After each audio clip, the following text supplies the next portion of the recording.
चलो एक बार फिर से रुख मध्य प्रदेश का। एमपी में विधानसभा चुनाव को लेकर मतदान कर्मियों की ट्रेनिंग जारी है, उन्हें ट्रेनिंग दी जा रही है। जबलपुर में चुनाव ड्यूटी में लगे कर्मचारियों की ट्रेनिंग की अब यहां पर दी जा रही है। ट्रेनिंग की गई है मॉडल हाई स्कूल में। सभी कर्मचारियों को ईवीएम मशीन के बारीकियों के बारे में जागरूक किया जा रहा है। जबलपुर से मतदान ट्रेनिंग पर ज्यादा जानकारी दे रही हैं हमारे संवाददाता दुर्गेश।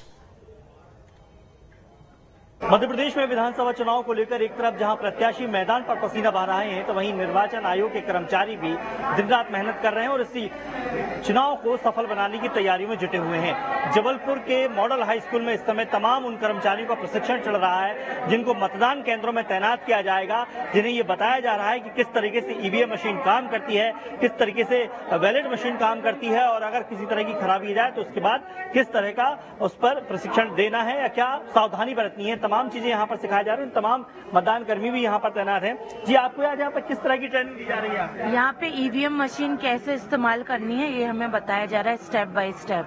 कैसे मॉक पोलिंग करनी है, फिर एक्चुअल वोटिंग के टाइम क्या सावधानी बरतनी है, ये सब सिखाया जा रहा है। सारी चीजें हम लोग सीख रहे हैं मशीन में, क्योंकि ये कुछ नए प्रकार से आई है। लास्ट ईयर कुछ और थी, अब ये कुछ और है, इसलिए हम लोग अभी नया सब सीख रहे हैं। तो यही छोटे छोटे बदलाव जो हुए हैं निर्वाचन आयोग की तरफ से, उन तमाम चीजों का प्रशिक्षण यहाँ पर दिया जा रहा है। तो कुल मिलाकर कहा जाए, निर्वाचन आयोग भी किसी भी तरह की कमी न रह जाए, किसी भी तरह की चूक न हो जाए, इस बात का भी विशेष ख्याल रख रहा है और कर्मचारियों को हर बारीक से बारीक चीज सिखाई जा रही है। Durgesh Kumar, news state, Jabalpur. चुनावी माहौल में इलेक्शन कमीशन भी एक्टिव मोड में है। बढ़ते आगे, भोपाल में कल कांग्रेस के वचन पत्र पर जारी होने के बाद लोगों ने अपनी प्रतिक्रियाएं दी है। जबलपुर के ज्यादातर लोगों का मानना है कि ये सिर्फ चुनावी घोषणाएं हैं। सभी पार्टियां ऐसे वादे करती हैं, वादों पर अमल नहीं किया जाता। सुनिए जबलपुर की जनता ने इस पर क्या कहा है।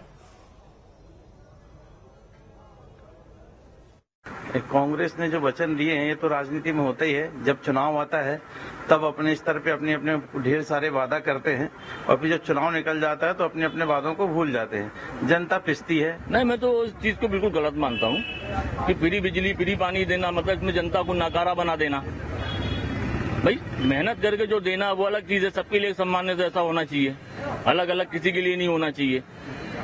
मैं इस बात से बिल्कुल सहमत नहीं हूँ। चुनाव के अवसर पर सभी लोग वचन पत्र में बड़ी बड़ी घोषणाएं तो कर देते हैं, परंतु सही इस वचन पत्र का पालन होता है कि नहीं होता है, इसका कोई मूल्यांकन नहीं करता है। सबसे बड़ी दुख की बात यह है।